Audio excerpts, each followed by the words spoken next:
Hey everybody! Alright, so we're going to get started cooking, but I wanted to let you know, if you were watching this on the replay after the fact, that I do these live streams on the first Thursday of every month usually, though this month was a little bit different, we'll get into that in a second, at 5 p.m. Eastern.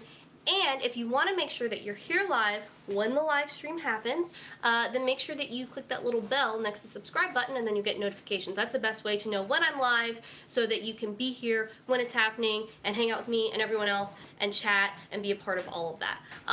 And I think most of the people who get here right when it starts, they do have notifications turned on. That's how they know that we're here. So that's what you should know. Also, if you're watching the replay, feel free to fast forward if you want to a little bit till we get into the cooking. You can do whatever you want, but we're just gonna hang out for a bit until people get here, and then we'll get started with the meal tonight. So tonight we're making a spicy chicken pasta, a little side salad. It's gonna be really yummy, and it's easy but tasty, so I'm excited to show that to you. Okay, so let's see who is here live and talk. Nita is here. Hi, Nita.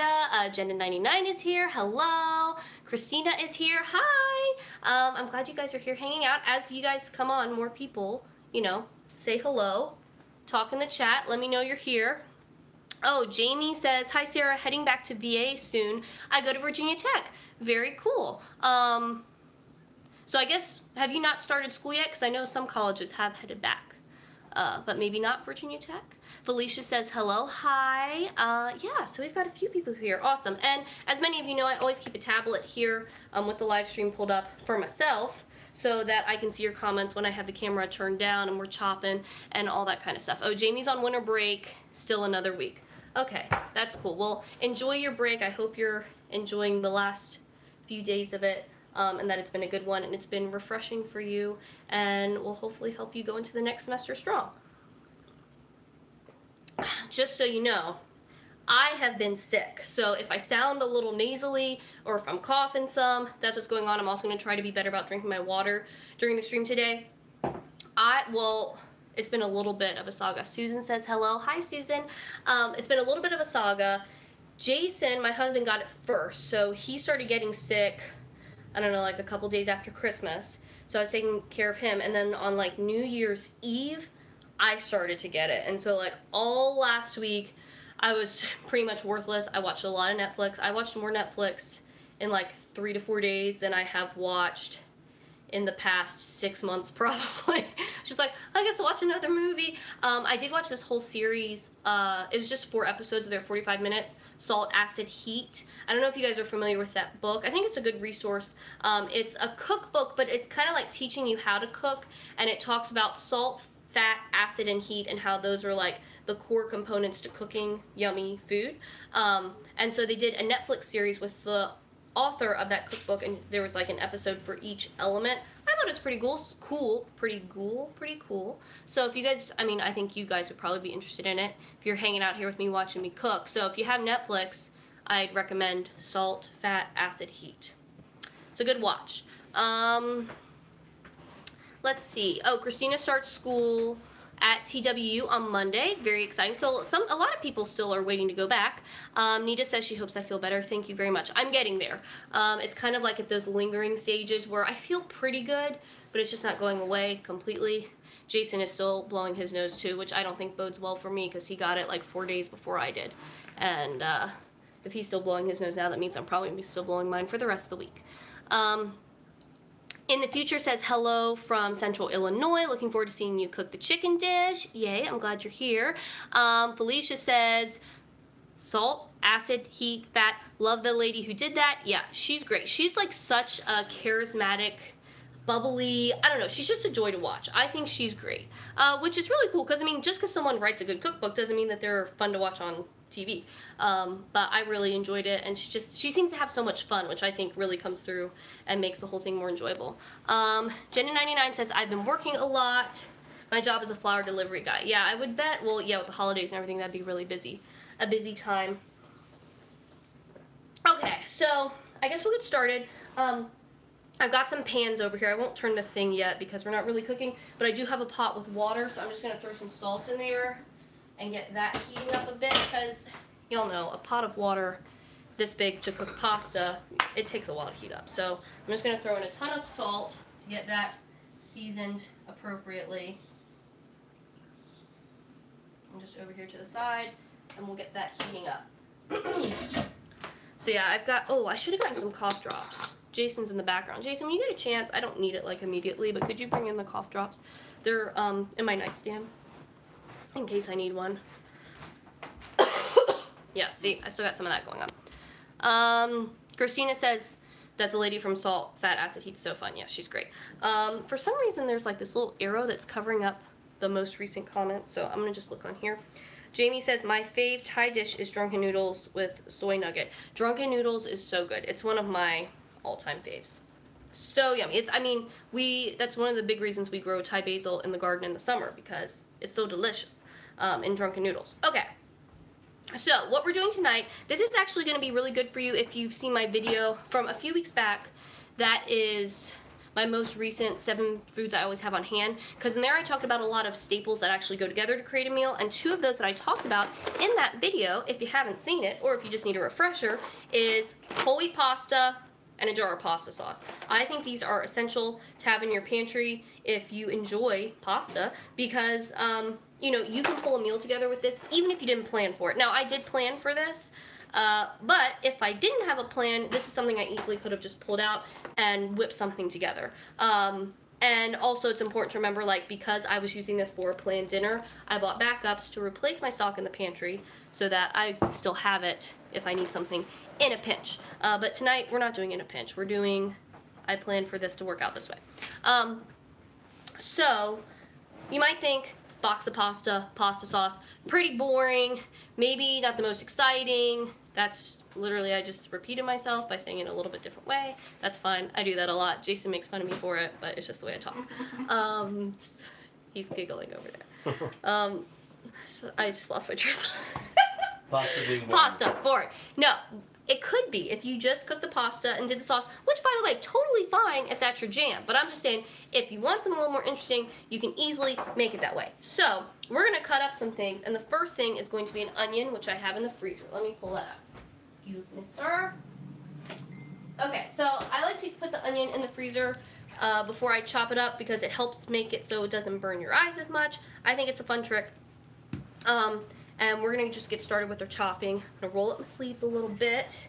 Oh, let me get caught up on comments before I start doing stuff. Jenna99 says, every Wednesday I have to deliver flowers to a grocery store in a small town. It's an hour-and-a-half away from Montreal, where I live. Okay, that's quite a haul, trek. Quite a trek. Slightly Vegan says, hello, it's me, new channel name. Nice. So I like that. From kind of vegan to slightly vegan. From what you've told us, it seems more appropriate. I know you've been thinking about that. And Chef Cotoletta said, hi, how's it going? It's going well. We're about to get started cooking. Okay, so I'm going to turn the camera down now towards the cutting board. We're going to get cutting on this onion and get things started. And yeah, I'll just cut the onion up first, and then we'll wait a little bit to turn on the pan, because I don't want us to have to rush. It's a good idea to just chop everything mise en place so that it's ready to go. Okay, that's pretty good. You can see what's going on. You can also see some of the stuff on the side here. So I'm using this chef's knife. I really like it. If you want to check out the specific one, I do have a link to my Amazon store below the video. You can see that, this knife, plus other kitchen tools and books and stuff that I like. It's just a convenient way so you can find the stuff. And if you buy stuff on Amazon, when you click that link, a portion of it does go to me to help support me and the channel and everything we're doing here. You pay the same price, but Amazon just gives me a little cut of it. So that's a cool way to support the channel if you find the videos valuable. Or if you just want to get some stuff, you know, then this is what it is. Alright, so onion, this is like a smaller onion. So to cut this, I'm going to cut off the top. I think knowing how to cut an onion is a basic skill that everyone should have, because onions go in so many things and they give so much flavor. So now we've cut it in half. And the big thing when you're chopping anything like this that is round and rolly is you want to get a flat surface as soon as possible to give you more stability so you don't hurt yourself. Okay, so we're going to peel off this outer layer. I'll do the same on this side. And then we're going to cut this onion up. And we want our pieces to be roughly the same size so that they can all cook together nicely and we don't have some pieces burning while others aren't cooked yet. So this is what we're going to do. Take the onion, and I've got my knife parallel to the cutting board. I'm going to do slices across like this. You want to tuck your fingers to protect them. And then we're going to go the opposite direction, perpendicular to the cutting board, and go this way. And so the closer together you put the cuts, the smaller your pieces will be. The farther apart you put the cuts, the bigger the pieces will be. And then you just cut across. And so this gives you, first off, just an easy, quick way to cut an onion, but also it helps keep your pieces about the same size. I'm just going to turn over the end there and cut that off. And then the end piece I can put in my stock bag to make some stock later. So we're going to do that again on this half, parallel to the board, and then perpendicular. And we'll do another cut there, and then cut across.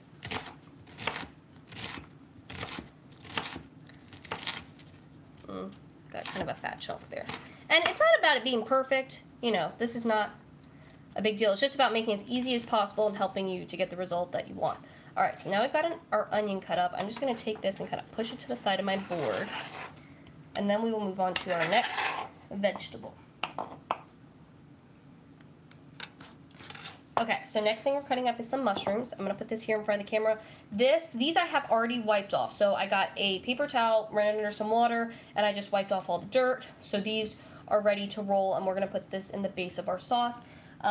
So, pull some of these out.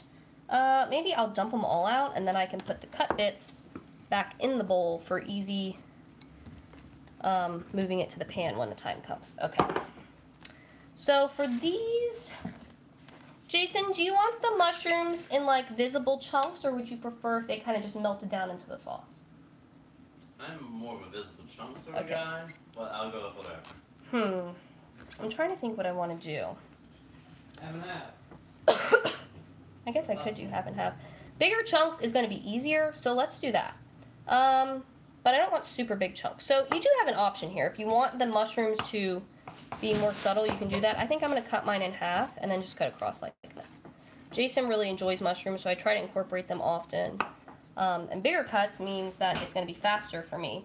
But if maybe you didn't want that texture of mushroom or didn't want to bite down on a piece of mushroom, you could cut it up much smaller, and then it would, you know, disappear into the sauce a little bit more. It also just kind of would make the sauce a little bit thicker as opposed to having these like standout chunks. So I'm just going to kind of do like this and work our way through. I mean, they're still not giant pieces, but they will be a little more present. And while I work on these, I'm going to answer some questions. So I will cut this last one, and then I will look and see where I am. Feel free through the live stream, talk amongst yourselves, but also if you have comments or questions about cooking stuff or nutrition stuff or whatever, feel free to ask and we can go over them. So I'm going to put these in my bowl, and then let's see.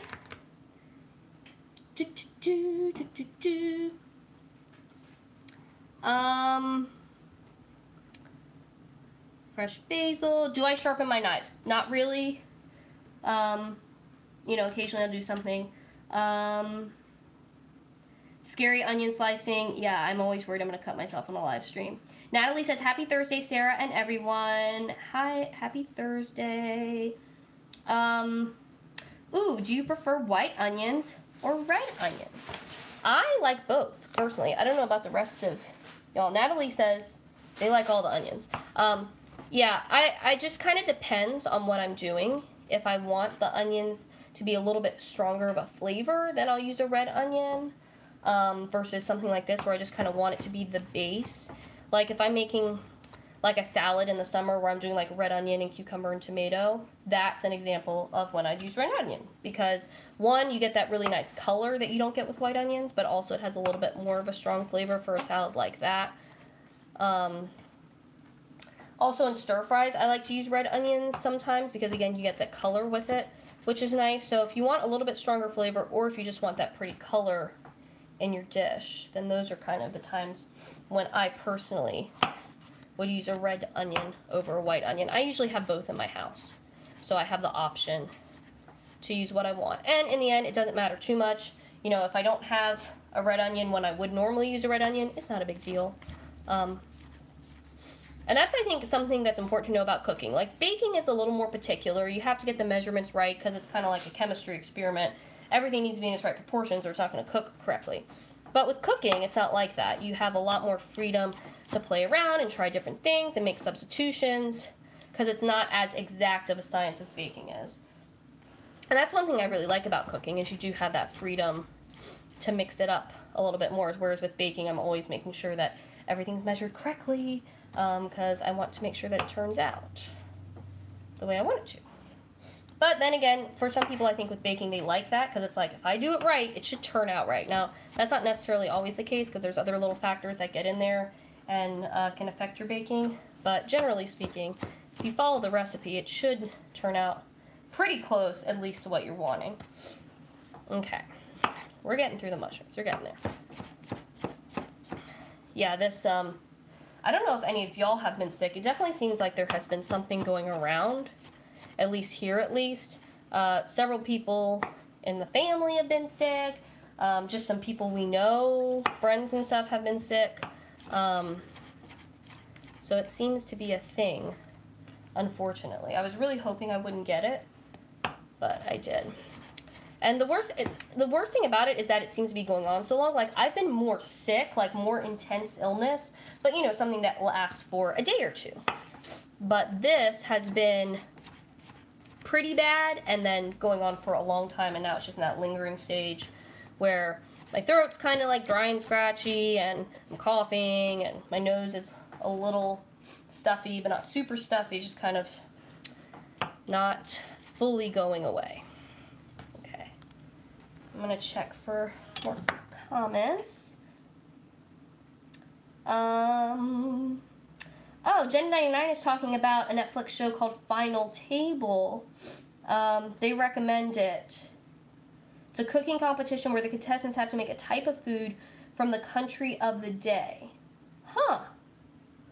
Interesting. I have not watched that myself, but that sounds cool, especially the kind of like theme aspect of it. Something that I watched actually recently, because of some friends, is the Great British Baking Show, or whatever it's called.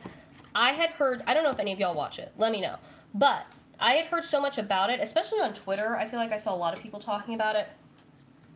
But I was like, I know people like this, but it just seems like it must be another cooking show, right? Like, what about this is so great?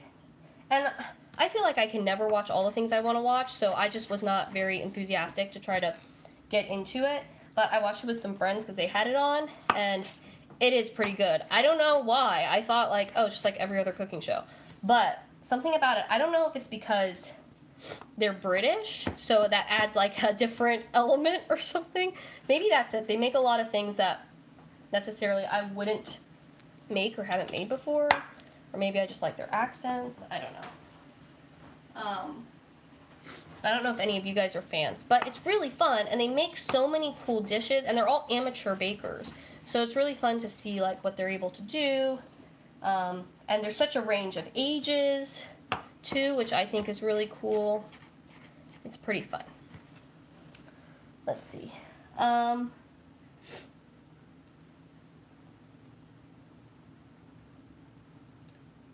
Let's see, where have I left off?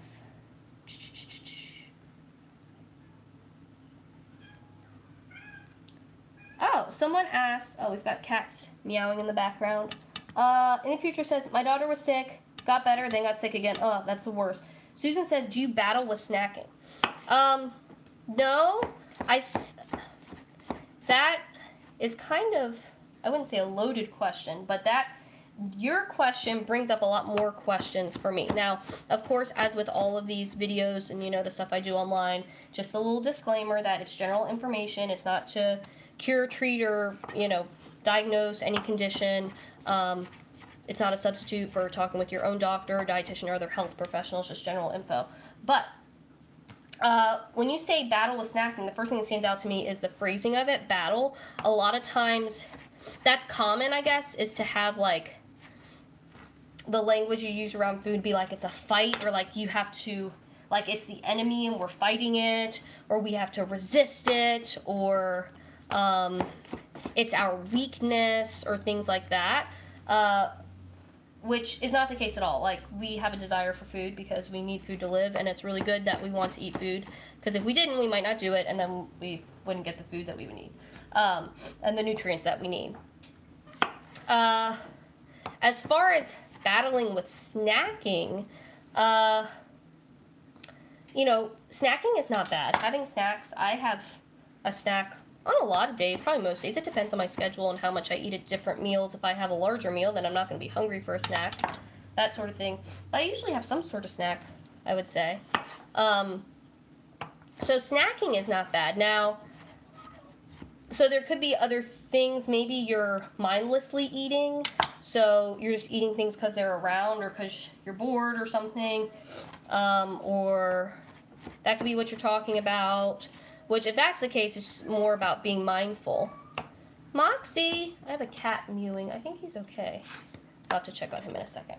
I don't know if he's found a bug. That's usually the meow he makes when he's found some sort of bug and he's chasing it around the house. It could also be that maybe you're not eating enough at your meals. Like, you're not getting either enough quantity of food or enough mixture of, like, variety of foods. Maybe you're not getting enough carbs or fat or protein or fiber. Those are the 4 elements of a satisfying meal: carbs, fat, protein, and fiber. So maybe if you're not getting one or more of those, then maybe you're not feeling satisfied. Maybe the flavors aren't satisfying for you. Maybe you're not eating food that you like. It could be a lot of different things. Okay, we can talk more and I can look at you. Here we go. Let me get some water as well. So those are kind of things that come to mind for me when you say that. So yeah, it might be being more mindful, it might be eating more or different foods at your meals, or adding some things that you're not having, and then, you know, you can kind of go from there. All right, I need to blow my nose real quick, and now I need to wash my hands. That's the one thing about being sick, is I feel like it's gonna slow us down a little bit, because I'm going to be doing this the whole time, and I'm coughing the whole time, and I'm not quite on my A game, but that's okay.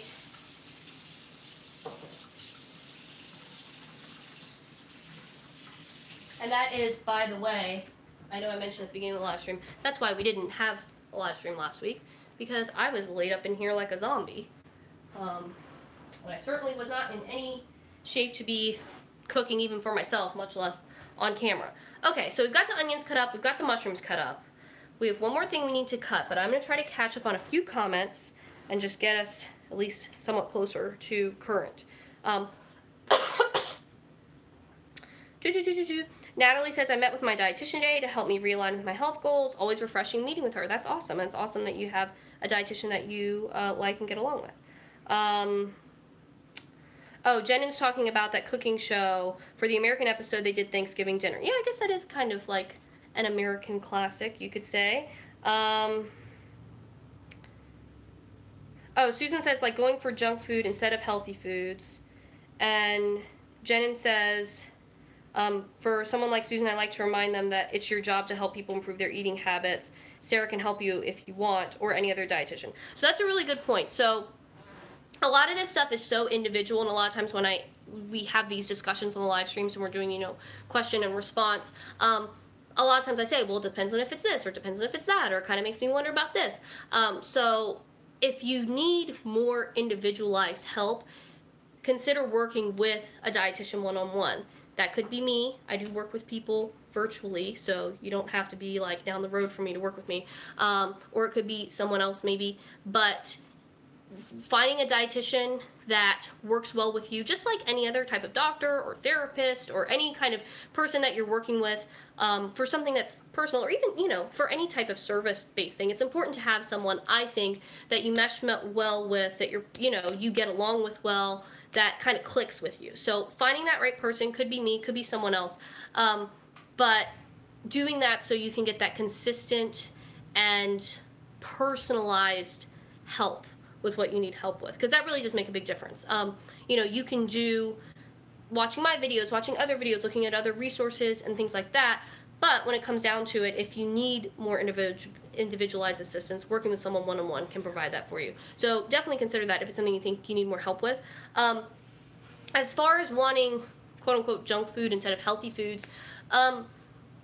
It, again, could be a lot of things. Are you restricting those foods and not allowing yourself to have them? So then that's why you're turning to them. Maybe do you have set up in your mind this kind of like hierarchy of food? So you're already separating out the healthy food from the junk food. And so then the healthy food kind of becomes like the punishment or not exciting or interesting, or you don't eat it because you like it because it's the thing that you have to eat. Whereas the junk foods are the forbidden foods. That's more enticing and exciting. And so then you're driven to that. So it could be like a mindset thing. It could just be a habits-based thing. If you're kind of in a routine, then sometimes you have to do some work to kind of change that routine if you have different goals and different things that you want to do. It could be, you know, are the healthy foods that you have available boring and not interesting, lacking in flavor? Could be a lot of different things. So those are just some things to kind of think about. It all goes back to what is the root cause of this. You know, there's lots of tips and tricks and that kind of stuff, but I don't really find that stuff helpful or useful, and a lot of times I feel like it can actually be harmful because it gives us all these weird ideas about food that can actually make things harder. So really it's about digging deeper and figuring out what's the root of what's going on here, and then what needs to happen to change that. Okay, we're caught up. I'm gonna get a sip of water. And we have one more thing to chop. So let's do that, and our water is starting to boil, but I kind of don't want to. I'm just going to turn the pot off for now, just to keep it warm in there, because I don't want our pasta to sit too long waiting for everything else to be done. Okay, so we have some chicken. This is the breastbone of the chicken with the breast here. So last night for dinner, I did a roasted chicken. I spatchcocked it, actually, so that means you cut out the spine of the chicken and then kind of open it up like a book and flip it over so the inside is facing down, and then you've got all the meat parts facing up. It cooks a lot faster and evenly that way, more evenly, than when you keep it whole.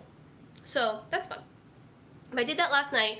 So we had the legs and the thighs and the wings for dinner last night and for lunch today, and I held the breast meat back to use in this dish. So that's a good thing to keep in mind, especially if you're cooking a whole chicken, is that you could hold back some stuff and use it in a different meal. So you can cook it once, but then use it for something else. So I'm just, how do I want to do this? Maybe I will cut in here on the side.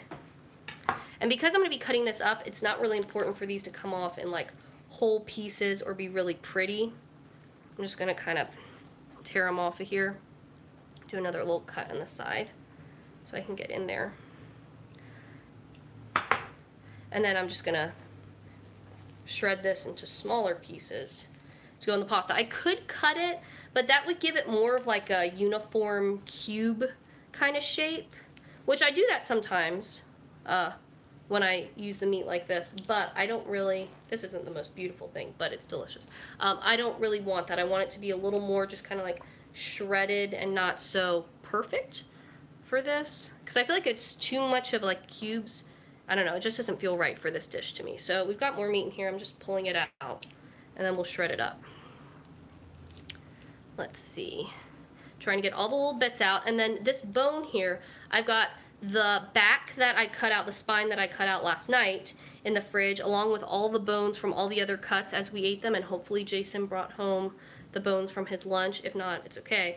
But I am going to make a pot of stock. So this is how one chicken is now becoming 3 meals for us. So we had the roast chicken with some potatoes and some sauteed greens last night. Tonight we're using more of the meat to make this pasta dish, and then I'm going to use the leftover bones from the chicken to make a chicken broth that can then be used to make a soup. And I can, you know, put whatever I want in there. I'll probably do just like a vegetarian soup since I don't have the meat left over. I could have saved this meat for soup. You know, it's kind of whatever you want to do. But now we're going to get 3 meals out of this chicken. And you can do this with, you know, even if you don't cook the chicken yourself. If you got a rotisserie chicken, you could do that. Use some of the meat for one dish, some of the meat for another. Use the bones to make a broth. And broth is really easy. I have a video on my channel on how to make broth in the slow cooker. It's an older one, so that might be kind of fun to watch because it's probably not as good, and I probably seem more awkward than I do right now. But the information is still solid. It's still how I make broth. So, you know, you put all the stuff in the crock pot, and then it kind of does its thing. You don't even have to do anything. You just let it go. And then you have really yummy broth that you can freeze for later, or you can use right away. Okay, I think I've gotten all the little bits off. If there's anything still hanging out, that's fine. It'll just be in the broth. But I think for the most part, we've gotten everything off. So now, let me look at comments and we will talk and I will shred chicken.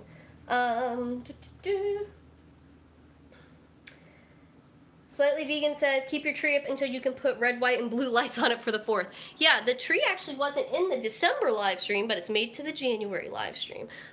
We usually keep our tree up pretty late because I like it. It's pretty, and it makes me happy. So, that's what we're doing. Slightly Vegan says, sorry, I still got, like, weird stuff going on. I learned how to butterfly chicken too. It's a great technique, must learn. Yeah, some of these really basic techniques can really go a long way, just like cutting the onion. I mean, I do that in almost every live stream. Some of y'all are probably like, yeah, I know how to cut an onion because you told me 100 times. But not everyone knows, and sometimes we have new people here. A lot of times we have new people here. And it's something that I think everyone needs to know how to do because you use onions for everything. And if you know how to cut one up well, it just makes your life so much easier. Susan says, thank you. That was a pretty detailed answer. Good. Slightly Vegan says, yeah, keep the spine for broth too. Yeah, so all that's in the fridge in a container. Now we're just going to shred down the chicken to like little bite-sized pieces. And actually, I'm going to get the pan heating up a little bit. Then we'll be ready to start getting stuff cooking. And feel free, as you guys have other comments or questions, to put those in the chat. I do check it. And we can continue chatting. I'm trying to think if I have any other stuff that's been going on. Being sick has really been the big thing. I mean, that really just, whew, took me out of commission. And the bad thing about it wasn't even that kind of sickness, you know, where you just sleep all day and then a couple days you're fine. I couldn't really sleep because I was so congested, and there were a couple nights where I was doing that wake up every hour type thing because my body just could not fall asleep because I couldn't breathe. So that was awful. So I'm glad that that's over with. Sorry, I'm shredding the chicken. So I'm just ripping it up into little pieces. Some other things, I'm trying to think of other things you could do with this meat. Like I said, sometimes I'll use it for tacos. You could use it for soup. You can make like a pot pie or something like that. That would be pretty good. What else? You could use this for salad. So if you wanted to do a salad with chicken on it, then this would be good for that. You could use it to make chicken salad, you know, with like mayonnaise and celery and all that kind of stuff. You could also slice it up and put it on sandwiches if you wanted to do that. What are some other things we could do with the chicken? We're doing pasta, so that's an option. Oh, you could use it in a stir fry if you want to do that, or if you want to make like a curry, you could use it for that. So lots of options. And this is, you know, with chicken, but any kind of meat. I think it's always nice to just make extra of something because it doesn't take that much effort to make a little bit more, and then you can use it for something else and it saves you time later. And just effort. And two, like, this is so much easier. If I had raw chicken right now, I'd be having to worry about washing my hands and the cutting boards and all of that stuff and making sure it's cooked through. But because this already got cooked last night when I made everything else, I don't have to worry about that. And it's more just about warming it through and getting it, you know, with the flavors that we're using instead of having to worry about it being cooked. Okay, that's all shredded. I'm going to rinse my hands and then we're going to get started on bringing all of this together. Okay.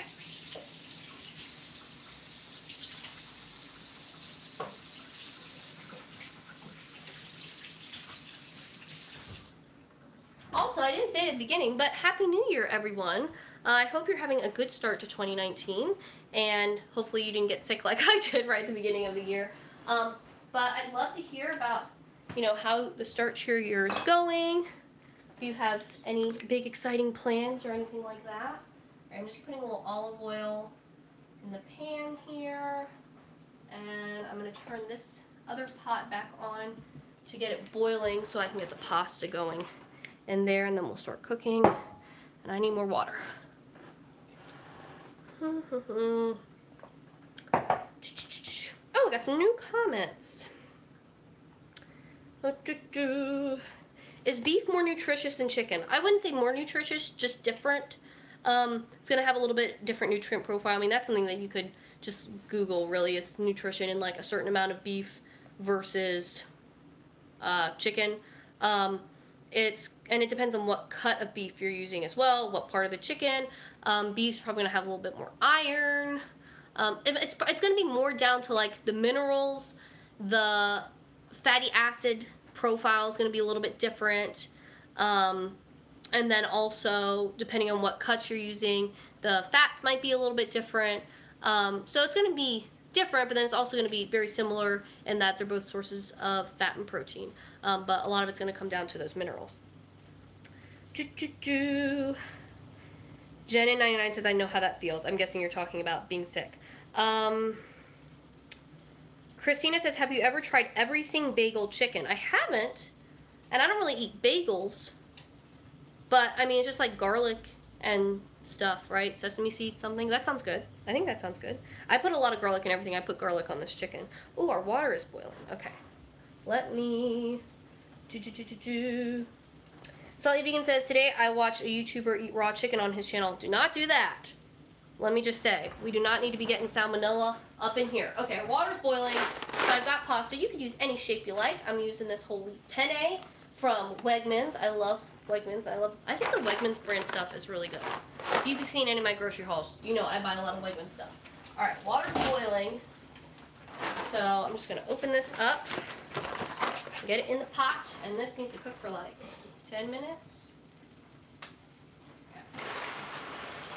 Add that in there. I need to put this in the recycling and get a wooden spoon, stir it up in the pot. And our olive oil is heating up in the other pan. So we just need to get this boiling again, and then we'll start our timer. And I'll go ahead and turn y'all towards the oven now. I have to turn you down a little bit so you can see what's going on. There we go. All right, so we got our pasta going here, and then we've got this pan right here, which has some olive oil in it. And it feels like it's getting warm. So I'm gonna go ahead and toss in our onion now, and then I will go back to your comments and questions, and we can continue chatting. Right. Onion in the pan.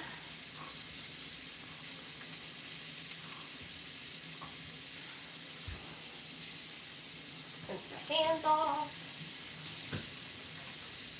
Alright, let's get a spatula. So we're just going to saute the onions until they get a little translucent. Start rocking and rolling. Let's also add a pinch of salt.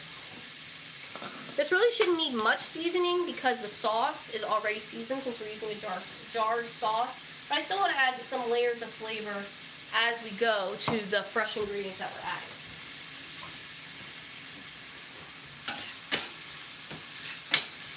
Turn that down a little bit. Set our timer. 10 minutes. Okay, we can do comments while our onions cook. Keisha says, are you married? And Happy New Year. Yes, I am married. My husband usually, well, a lot of times makes an appearance during these live streams. He's not around here in the kitchen now, but he might pop up before we're done. And he also has a channel called Cats and Pats where he talks about kitty cat stuff. So, if you enjoy cat content, then that's a place to be. Jen99 says, since I get a lot of ear infections, getting sick is a pain. Yeah, that's no fun. In the future says, yuck about the raw chicken. Ooh, Christina turns 21 on Monday. Well, happy early birthday. That's very exciting, and I hope you have a good one. Even though you're having to go back to school, but still, that can be kind of fun and exciting, even if it is on your birthday. Slightly Vegan says there are a few raw carnivore channels on YouTube. Yeah, there's always something, isn't there? You know, you can't really be surprised by anything that happens because there's always something. Okay, now we are going to add in the mushrooms. And again, you could have done a finer dice on this if you want. This is actually quite a bit of mushrooms. So this is going to thicken up our sauce nicely. And again, I'm going to add some salt. just to season those mushrooms and add another layer of flavor. Okay. That.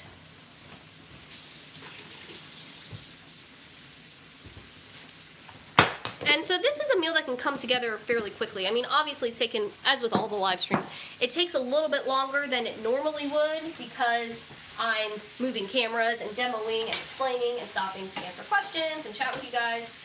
But if you were making this, you know, and you had to really go, especially if you had a helper, like someone to help chop, it would not take very long at all. And required very minimal prep because nothing here had to be thawed or anything. It was all just stuff that was in the fridge or in the pantry, ready to go. Alright, so we're going to let the mushrooms saute up a little more. I'll just leave those alone for a little bit. Oh, Christina says, thank you. You're welcome. Hope you have a great birthday. Okay. I think I'm going to get a cough drop because all this talking and me being lightly sick, I sound a little off. Okay. Well, actually, I'll put this chicken too in this bowl that I had the mushrooms in, so that'll be easy to put in the pan. So with this, you know, if you're thinking about making something like this for yourself, you can obviously customize it to whatever you want. So if you have certain veggies that you like, or just things in the fridge that you need to use up, this is a great way to do it. You know, you use a jar of sauce, but then use that as kind of your base to work in all the things that you need to use up before they go bad, or just to add in flavors that you really like. Or, you know, what's in season, or whatever. This is a great way, and something I do often in the summer, to use zucchini and squash, especially if you have a garden and they're growing well, because they can really start to get out of hand, and then you don't know what to do with them. This is a great way to use it, because you can just kind of put in a lot, and it'll just, especially if you cut it up really fine, it'll just melt right into the sauce. Okay. That's going. So we got some time on our noodles. This cough drop is actually really helping. Why is this not rotating? There we go. Okay.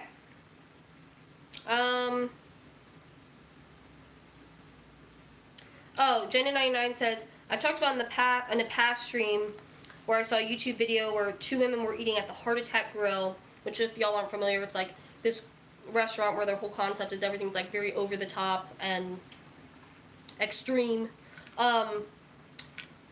for a cheat day, and it's an embodiment of everything you said about diets and cheat days. Yeah, I mean, that's a perfect example of like the diet culture we live in. There's kind of this like pendulum swinging back and forth between like you can't eat anything ever, you know, and what you can't eat really depends. There's a diet that will tell you you can't eat basically every food.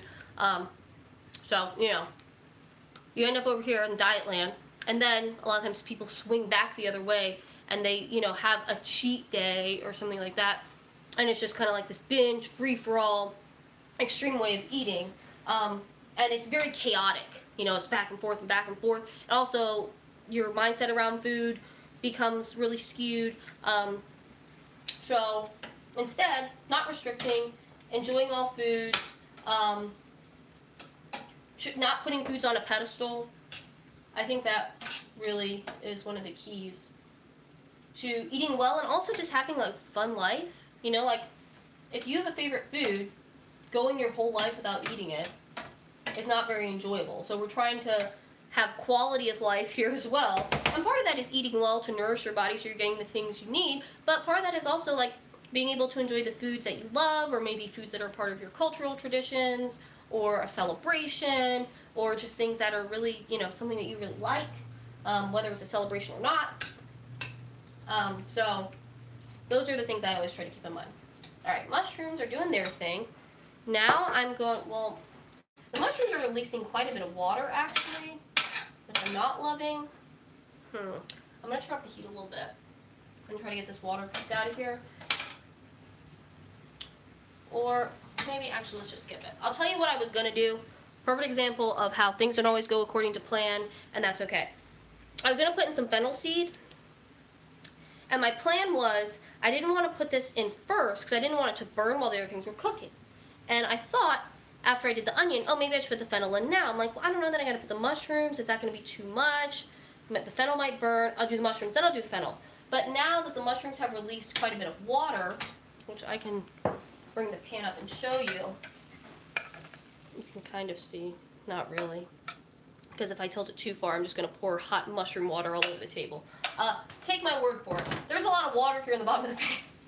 And so now the fennel would not, you know, get that time in the oil. It's just gonna be like boiling, not gonna be delicious. So we're changing plan. The fennel is out. Sorry, fennel, but if you wanted to add fennel earlier, that would be good. And it's usually what I do, but I didn't this time. Next, we're gonna put in the chicken. Now the chicken was already seasoned when I cooked it, so I'm not really gonna add anything else. It's already had lemon juice and salt and garlic and all that kind of stuff, so I'm just gonna toss that in and mix it in. And like I said, because this is cooked, this is really just more about warming it through and getting it mixed in with the other flavors that we're having here. Just stir that around in the pan a little bit. Get it all incorporated. Then, I think our sauce is the next thing. So, this, again, not sponsored by Wegmans, but if they wanted to, I would not be sad about that, because I use a lot of their stuff and I promote a lot of their stuff. This is one of their jarred sauces. This is the roasted garlic sauce. They have a ton of different ones. And I mean, whatever brand you like or whatever flavors is fine. It doesn't really matter. That's what I like. So, we're going to pour this in.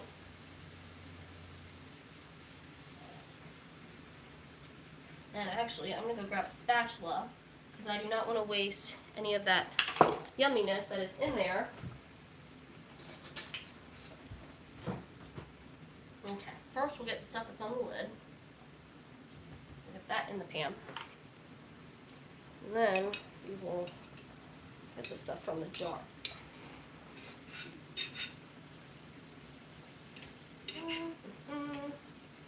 I'm probably not going to be able to get quite all of it, but we're going to do our best. Okay. So, that's in. This is going to the sink. That can get washed and used or set later for recycling. I'm going to clear the sink a little bit. And we are going to be pouring hot pasta water in here in a minute. And for no fault of his own, Jason has put all of his lunch things in here when he unpacked his lunchbox when he came home. And so I gotta clear that out. Okay, I got the sauce in here. I'm just gonna mix that around.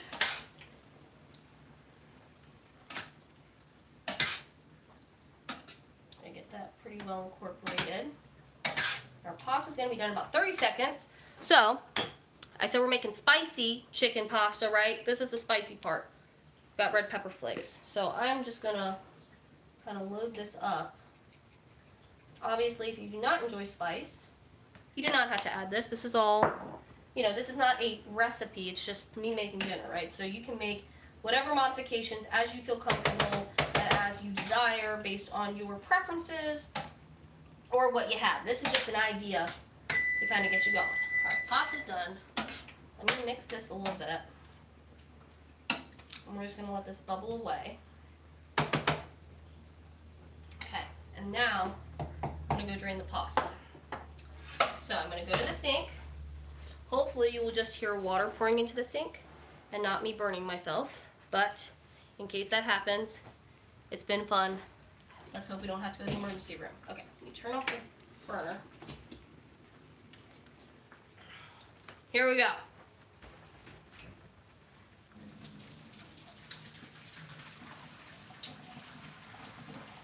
So far, so good.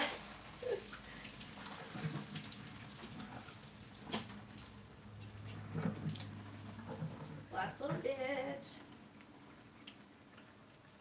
All right. That's done. I'm going to put this back here on this whole trivet so it can hang out while we finish the sauce. And let me catch up on comments. This is a good time to do that, actually. I'm going to turn this burner down a little bit.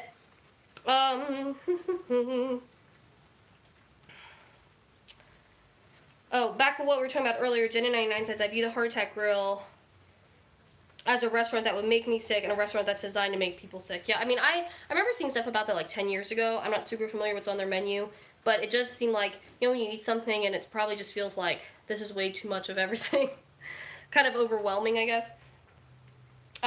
Slightly Vegan says, are omega-3 eggs any good? So, the thing with the omega-3 eggs, now I don't have like a direct comparison from one egg to the other. They are higher in omega-3s.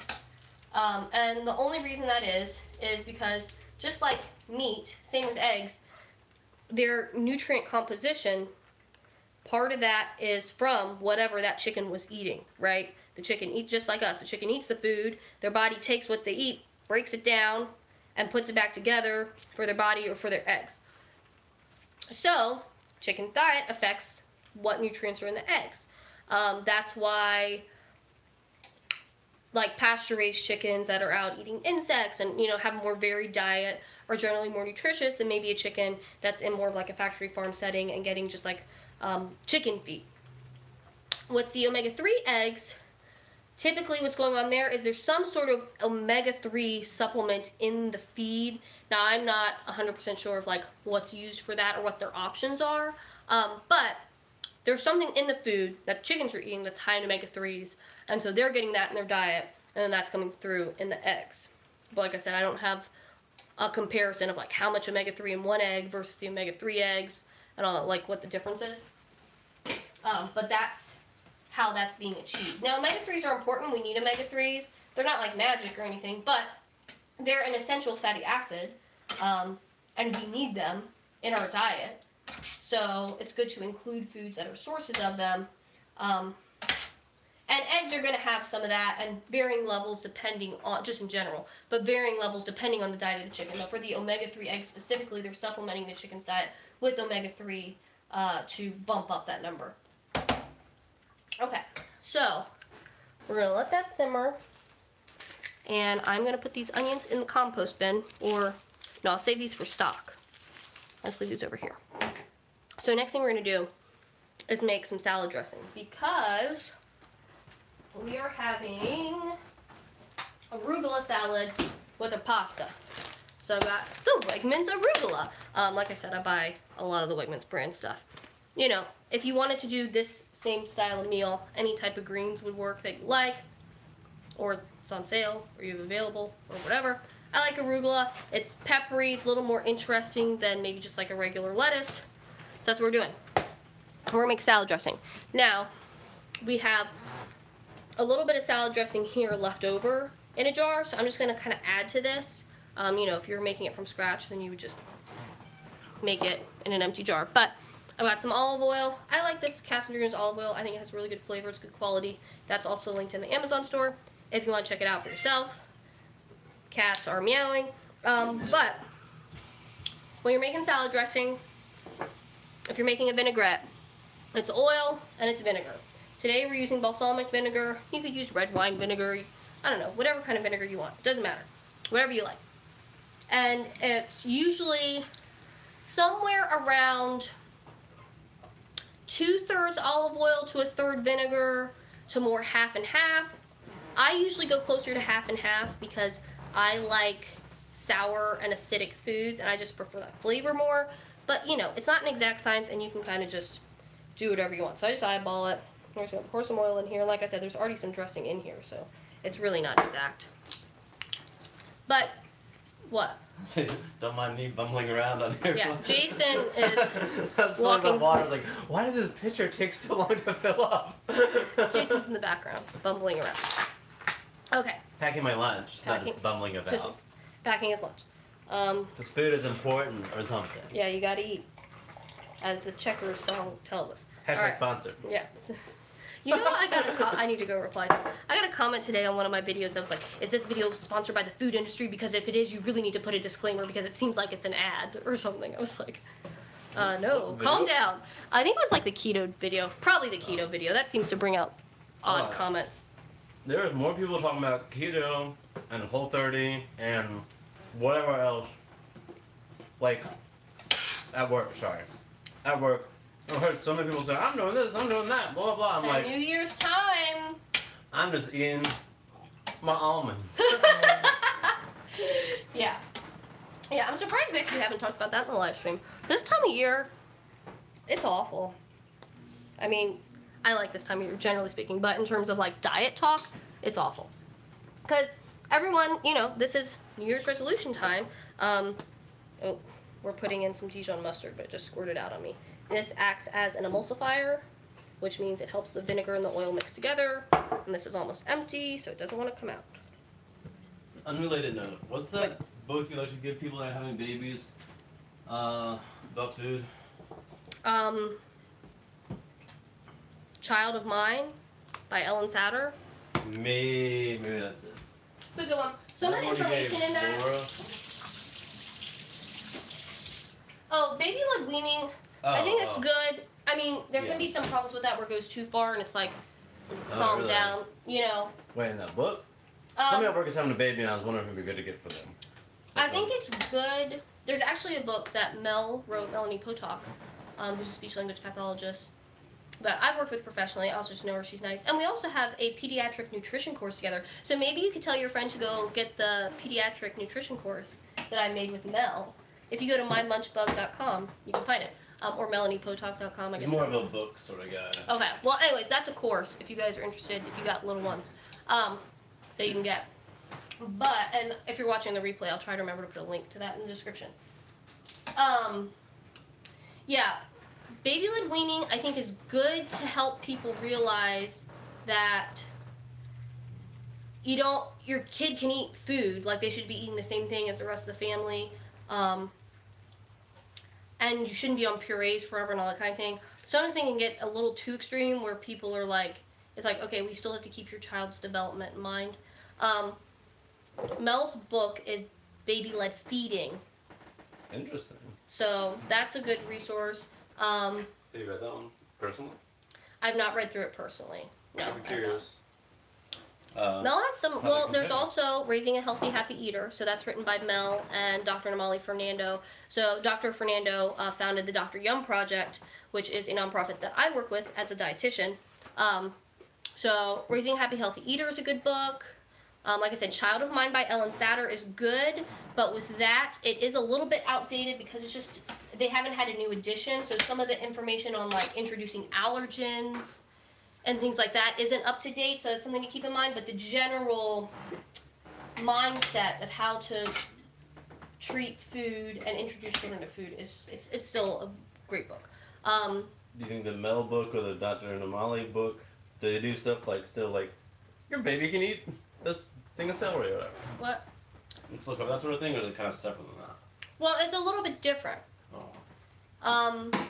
Because like Raising a Happy Healthy Eater isn't just focused on introducing foods, it goes through kind of the toddlers and stuff like that too.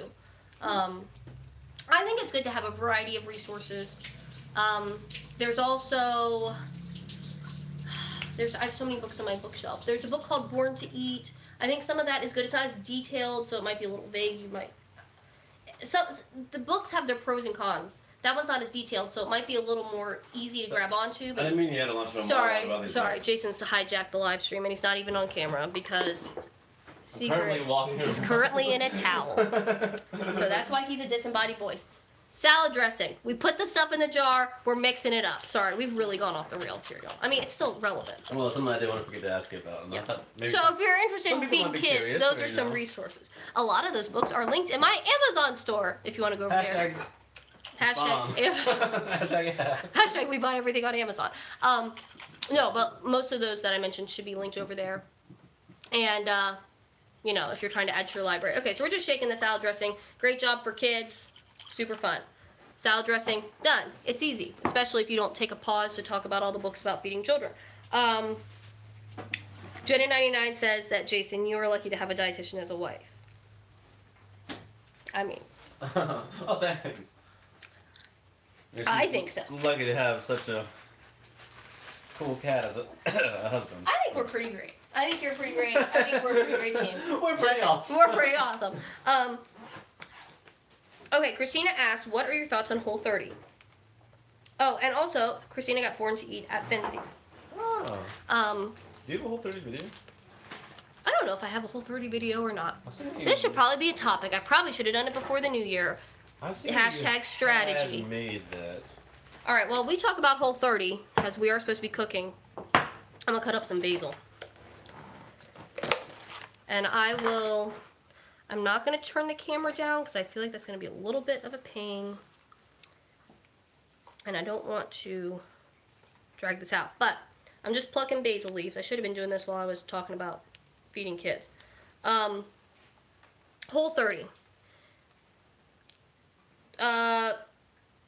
Long story short, not a fan. The detailed answer to that is it's a form of restriction like any other diet. It cuts out perfectly nutritious foods and foods that you may like grains and soy and dairy. It has the same problems as any other diet. You know, I really classify diets. There are, I think, 3 main ways they can restrict. So the 3 ways are type of food, quantity of food, and timing of food. So some diets will restrict one of those. Like intermittent fasting restricts the timing. You can eat what you want, however much you want, but you can only eat it in this time window. Keto restricts the type of food. So you can eat however much you want, whenever you want, but it's the types of food that's restricted. If you do keto and intermittent fasting together, now you're really restricting a lot.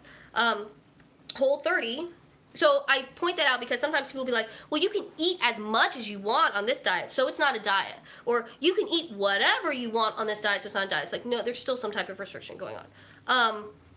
So with Whole30, what's being restricted is the type of food. It doesn't make any sense why you would restrict those foods. I know kind of the concept is like, oh, you might be intolerant to these things. Like, yes, sometimes people have allergies or intolerances, but I think it's kind of perpetuating this myth that, one, everyone's like intolerant to something. And it makes people anxious about food, which could cause them to have digestive issues. And then they think it's because they're intolerant to something when it's really just because they're so freaked out about eating anything, because these diets have made them feel like anything can make them sick at any second. And also, if you do have some sort of like intolerance or allergy or something going on, you need to be talking to a physician, a dietitian, someone who specializes, a gastroenterologist, you know. Nailed it. You shouldn't be just like trying some stuff and seeing what, because if something does quote unquote work, is it placebo effect? Is it you have anxiety around the food? Is it you actually have some condition that needs to be checked on or that you need a diagnosis for so you can get proper treatment or whatever? Can I quickly interrupt you? So that's kind of the main story. Yeah, go ahead. I just tossed in the chat. You have a video from 4 years ago. I think it's called like, should you try Whole30? Oh. I don't know. I wonder where I said in that video. Yeah, I don't know what's in there. I mean, I know I didn't say. I know I wasn't a fan of it even back then, but I might have been less down on it. That would be fun to go back and watch. And I think that's important. Like, you can go watch a video. Obviously, it might not be current to what I would say now. On there too. Yeah, thanks for doing that. Because, and maybe that means I should make an updated version, because who knows what I said in that video. 4 years ago is a long time. But I think that's important to point out, is that my perspective on things changes. I learn more and have more professional experience and more education and all those kinds of things. Or as I, see things happening just in the culture, I might have a little bit of a different thought about something, because I'm growing and changing as well. Wow. And I can be wrong about things, believe it or not. I'm sure I'm wrong about a lot of things all the time. Okay. Basil. This is what we're doing with the basil. We're gonna stack it up like this. You make a little stack of your basil. We're gonna chiffonade our basil, which is a fancy French way of saying cutting it into little skinny strips. What's the term? Chiffonade. I think it's CHIFFONADE.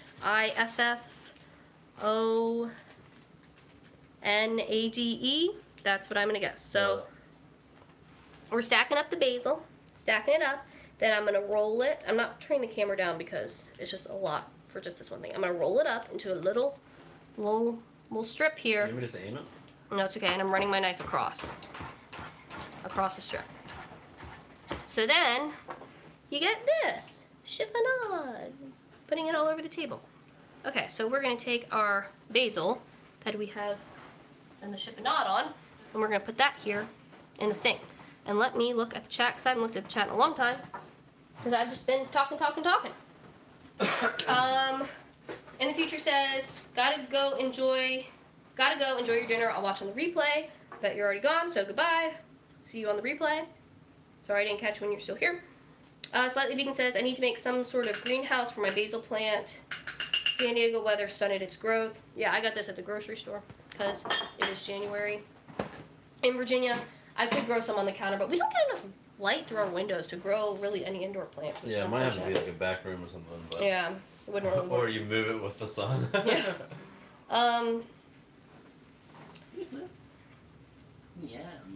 Oh, Jenna99 says there's a documentary about a young girl who has anorexia. Her mom said she watched The Biggest Loser. I view that as a big trigger. Yeah, something like that. I mean, there can be all kinds of things that influence the development of an eating disorder, but being in a diet culture and seeing diety things could definitely be a part of that. Slightly Vegan said the only thing worse than our insane food environment is our insane fad diets. Christina says that she watched that documentary and it made her really sad. And Jenny99 says if you search it on YouTube, you can find it. Okay. I'm going to mix in the basil. We're going to turn off the heat. And then we are going to mix some things. Actually, let me do a little bit more basil. If you guys have any other comments, questions, or anything, feel free to put them in the chat. This is going to be our finishing touch. I'm going to just cut up some more of this basil here. Did you say what you thought of Whole 30? Not a fan. Yes, I went through all that. Restrictive, restricts types of food, unnecessarily so. If you think you have a digestive disorder or an allergy or something, go see a doctor, work with a dietitian. This is a loaded question. Where would you rank it among diets? It's not the most extreme. I would say something like keto is more extreme. It's fairly extreme. You cut out quite a bit of foods. So what are your thoughts on keto? We have a whole video about that. Hashtag trendy. Oh, yeah, I do. That's more current. That was like a year ago that I made that. Comments are also fun over there. If you ever want to have comment fun, go to that video. Okay, we're going to bring the pasta over here now. Have you ever talked about South Beach? I've heard people still talk about that somewhat often. I feel like that's still big in like the CrossFit crew. South I don't know, that's like a macro type thing. Beach. Pretty sure. It was really popular, I feel like, when we were in high school, maybe. But it's still around. People still do it. I think that's macros based. I'm surprised that Whole 30 video is 4 years old. I feel like Excuse me, I'm burping. Sorry, guys. a year ago. No, yeah, it's been around for a while. And the thing with Whole 30, the other thing that makes it like really extreme, while we're talking about Whole 30, I'm going to pour this sauce in here with pasta. The other thing about Whole 30 is that the way you're supposed to do it is if you mess up, if you eat any amount of any of the multitude of things you're not allowed to have, you are supposed to start over for day one. So it's like you could have done it for 15 days and, oh, if I accidentally had a latte. Yeah, that seems pretty bad. That seems like very much like a punishment thing. Like, you have failed, you must begin again. Jason's got it. Jason's got it. Do you want to go put on some real clothes so people can see your face before this is over? You don't have to, no pressure. No, I'm getting cold. Oh, it's a baby moo. No, it's fuzzy hat. We're like, what? We have a Google Home display thing in the kitchen, and Jason has it set up to put cat pictures from his photo collection. So we see lots of cute pictures of cats randomly. All right, so I'm just mixing all this together, and I'll show you what it looks like.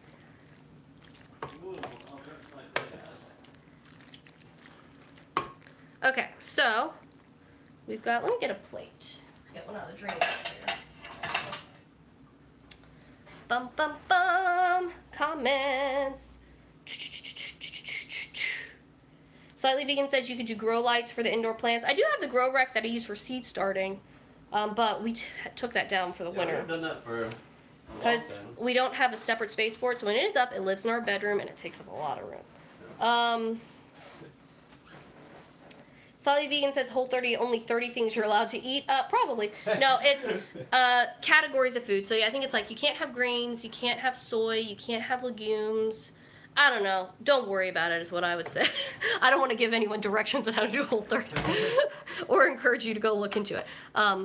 But, you know, it just cuts out a lot of stuff. So we're going to put the pasta on the plate. No beans just seems... Finley Carson says, hi, hello. We are plating up our food now. Glad you're here to join us. Jenin says, that's why Jason's lucky to have you as a wife. You know diets aren't healthy, and you know how to eat properly. And I think I'm a pretty good cook.